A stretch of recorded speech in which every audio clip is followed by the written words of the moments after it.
with an upcoming return to action for a star and more. This is Wrestling Rambles. My name is John, and you're watching the Wrestling Report. Before we move on, make sure you subscribe to Wrestling Rambles with notifications on, and don't forget to like the video.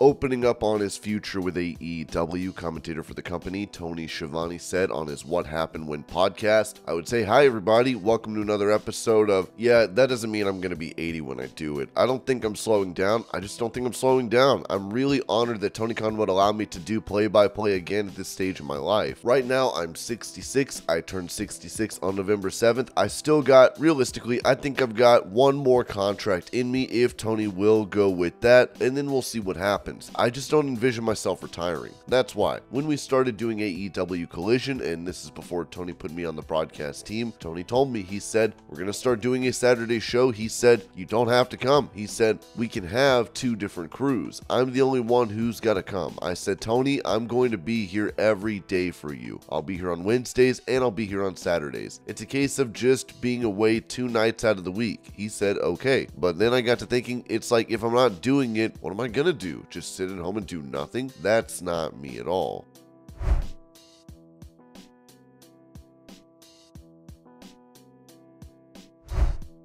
Revealing his desire to have Sting be a part of the All In London event next year, AEW President Tony Khan told Steve Herman of BBC West Midlands, I think it's incredibly important for us to make sure Sting gets a great send-off. He absolutely deserves it. He's a legend in wrestling with decades of experience. Sting is beloved, and I'm very excited about Sting's retirement tour, which has embarked. He'll be finishing up at Revolution. Of course, Sting was a huge part of the original AEW All In at Wembley Stadium. When Sting came out to Metallica, what a moment. Seek and Destroy will be something that will live on in perpetuity in the video library as a great moment. I hope Sting will come. He'll be retired at that point, but I hope he'll still come be an ambassador because he's in many ways AEW's greatest legend, and I think he's one of wrestling's greatest legends.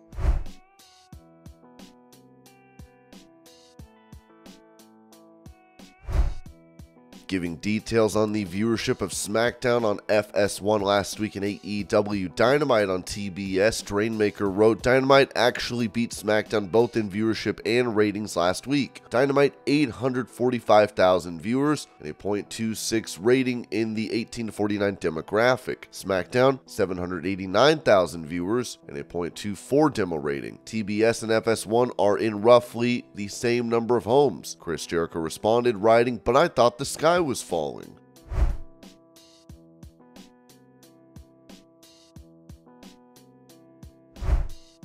When it comes to the ratings for Monday Night Raw this week, which featured Randy Orton and CM Punk, Ringside News wrote that, according to WrestleNomics, the November 27th episode of WWE Raw brought a viewership of 1,884,000 viewers with a .65 in the 18 to 49 demographic. This number was up from the previous week's episode. The November 20th episode of WWE Raw brought in a viewership of 1,459,000 viewers with a .49 in the 18 to 49 demographic. Sports Media Watch reported that the show's big competition, the Eagles vs. Chiefs game on Monday Night Football, was the most watched Monday Night Football regular season game in 27 years, with 28.96 million viewers on Monday Night Football across ABC, 15.55 million, ESPN, 11.49 million, and the Peyton and Eli Manning cast on ESPN2, 1.92 million. The November 13th episode of WWE Raw brought in 1,467,000 viewers with a .44 in the 18 to 49 demographic. That number was down from the last week's number.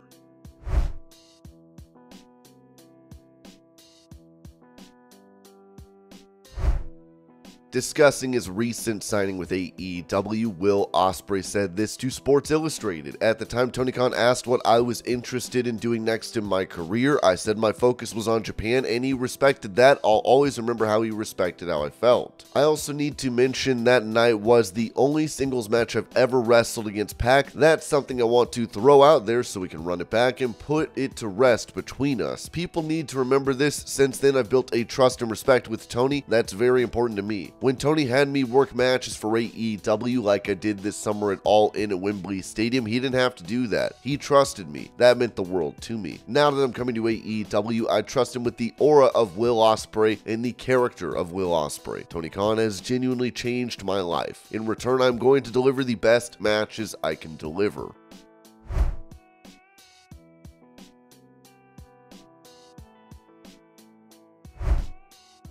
Mentioning the comeback to in-ring action for Paul Wight in AEW for the recent Like a Dragon Gaiden street fight, Chris Jericho said this on his podcast. It was a one-shot thing for Paul to come back, be the big man who is bigger than Hobbs, and then he has other ideas of things he wants to do, and I just thought it was perfect.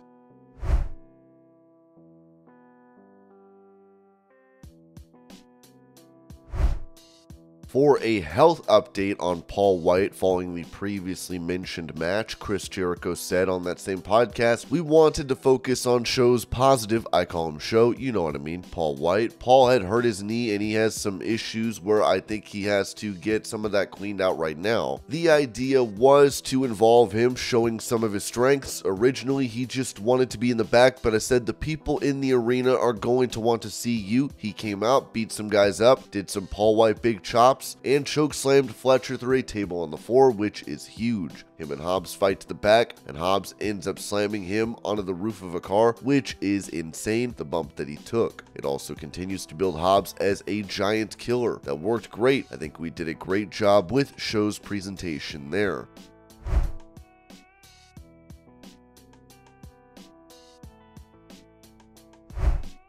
Addressing CM Punk's WWE comeback, Mark Henry had this to say on Busted Open Radio. "There are some people at the top that's not going to be happy because they're going to get less minutes. They're going to have to acquiesce to the new addition to the company. There's a lot of people that will take their ball and go home. Hell, Steve Austin took his ball and went home before. Everybody always comes back. They always realize the business is bigger than me. I don't want to be on the wrong side. The ones that do, we don't give a about them anyway. The ones that are like, oh, I'm going to retire if this person comes back. The ones who say, if he's here, I don't want to be here. Take your ass home then, because the business is going to roll and roll and roll with or without you."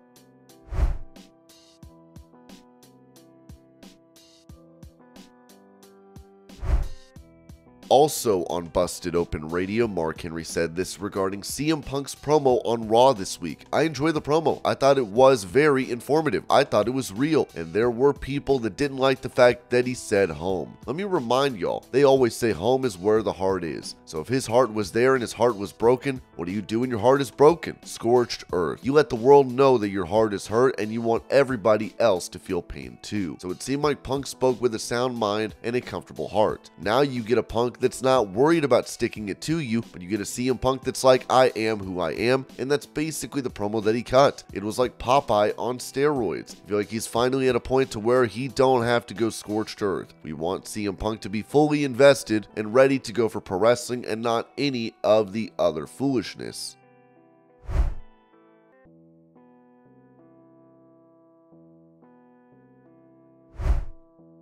On social media, CM Punk would post the artwork of a fan, which shows Seth Rollins getting angry at Punk during Survivor Series, with this looking to potentially be his first major feud in WWE.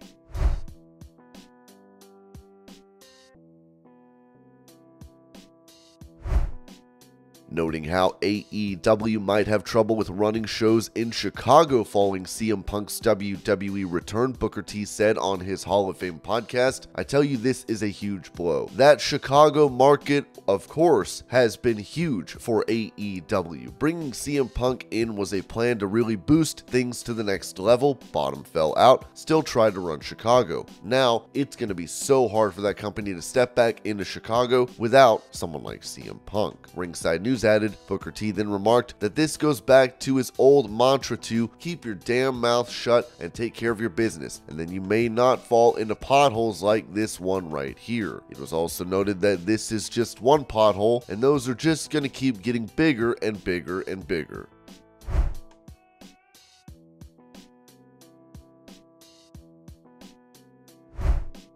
confirming what brand CM Punk will be a part of in WWE, it was said that fans are excited about CM Punk's return, but a bigger question is how the company will use him. He already has a brand home, as Ringside News was told by a tenured member of the creative team that the Second City Savior is on the Raw brand.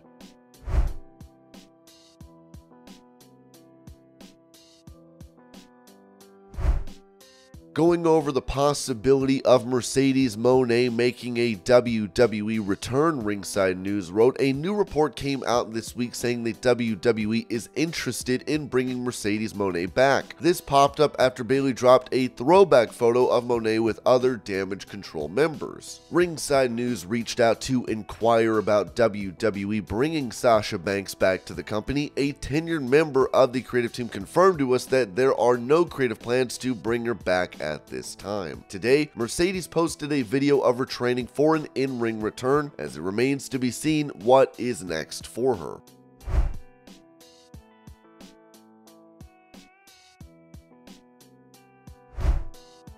Responding on X to a post made by the WWE NXT account where they asked who are the favorites to win the Iron Survivor Challenge at NXT Deadline, Tiffany Stratton replied with a photo and wrote, "It's not a prediction, it's a spoiler alert, hashtag Tiffany 2 times.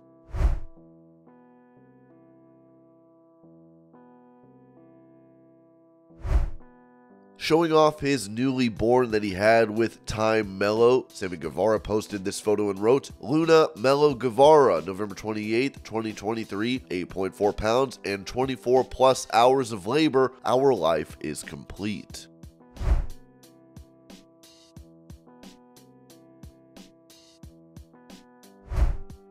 Online, a fan pointed out that a superstar fact about Rhea Ripley was inaccurate, as it said that she was the first ever female Australian champion. This caused the Australian-born and former women's champion Nia Jax to reply writing, "Ahem, WWE, check your stats."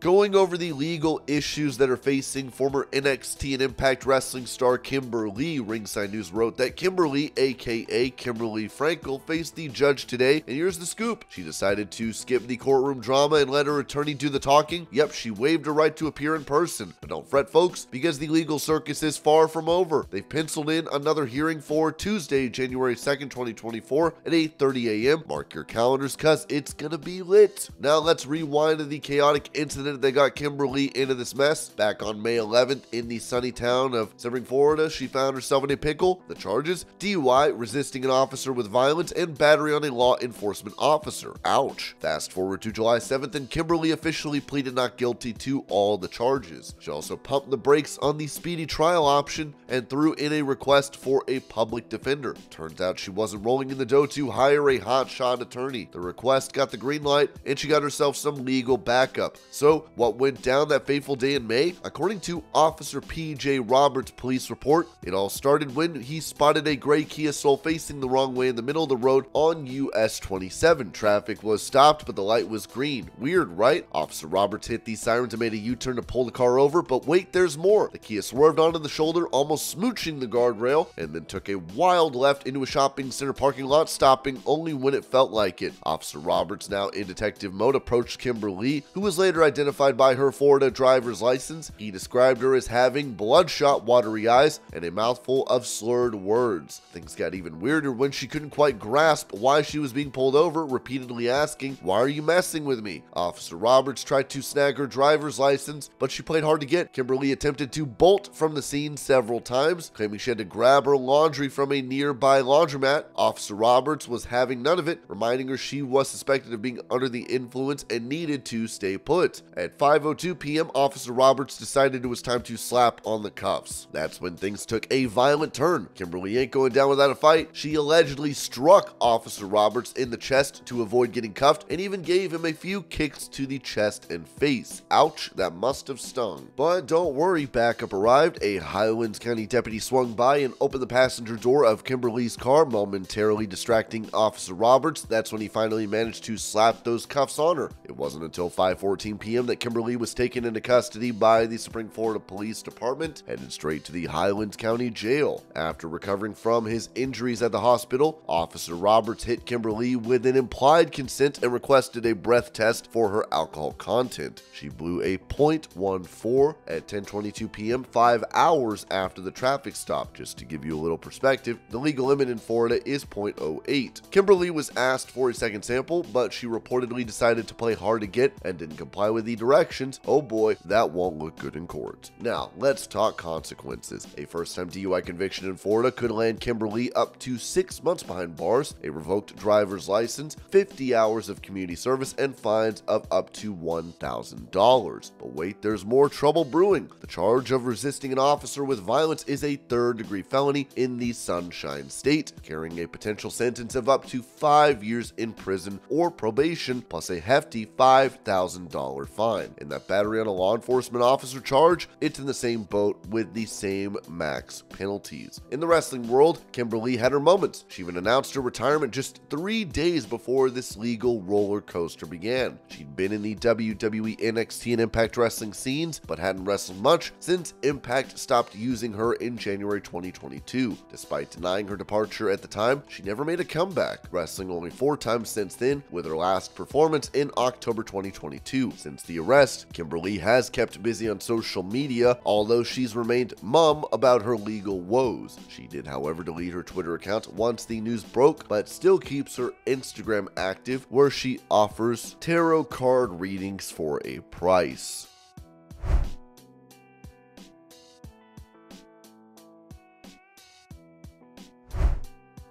While Asuka was leaving the arena in Chicago after Survivor Series, she would end up hitting the car in front of her. Now the woman's car she hit has come forward, as it's WWE referee Daphne LaShawn who confirmed that was her vehicle in the video. If you haven't seen it, here's the clip.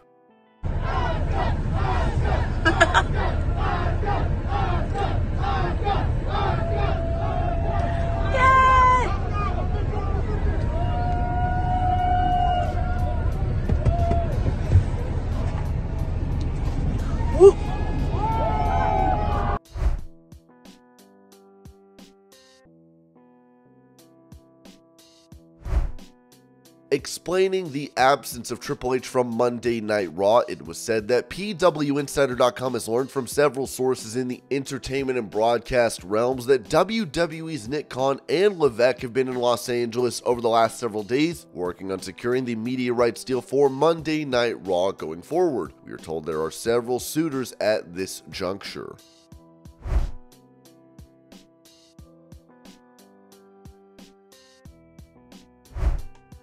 It seems that following his firing from AEW and return to WWE, CM Punk is feeling better than ever, as Sean Ross Sapp said this about Punk's interactions in the company. While we weren't able to get anyone to admit they kissed him on the mouth, we're told that CM Punk was seemingly in good spirits and seemed happy to be around. He spent much of the day getting photographed, both officially and even with some other talent, and actually took some pictures with a few fans after the show backstage. Those that we heard from said he was on his best behavior as anticipated, and with good reason. Some in WWE were told by higher-ups that there is a behavior clause associated with his contract, which we've yet to confirm. When he was in gorilla position Saturday night before going out, he briefly joked with some people nearby before walking out. Ringside News added that CM Punk's presence at the end of WWE Raw, contrary to some interpretations, wasn't intended as a jab at the Young Bucks, as it had been speculated. CM Punk is focused on moving forward from the situation, so the lap around the ring had zero to do with the Young Bucks. For his segment on WWE Raw, there was no listed producer, and it had to be condensed due to the Randy Orton versus Dominic Mysterio match running over its allotted time. One backstage source noted that Punk's response to this adjustment seemed satisfactory, while another source indicated that although it may not have been scripted per se, the promo's direction didn't include any deliberate shots at AEW. While Punk's comment about "everyone is happy I'm here" may have had a tongue-in-cheek undertone, several individuals didn't take it as an implied reference to AEW.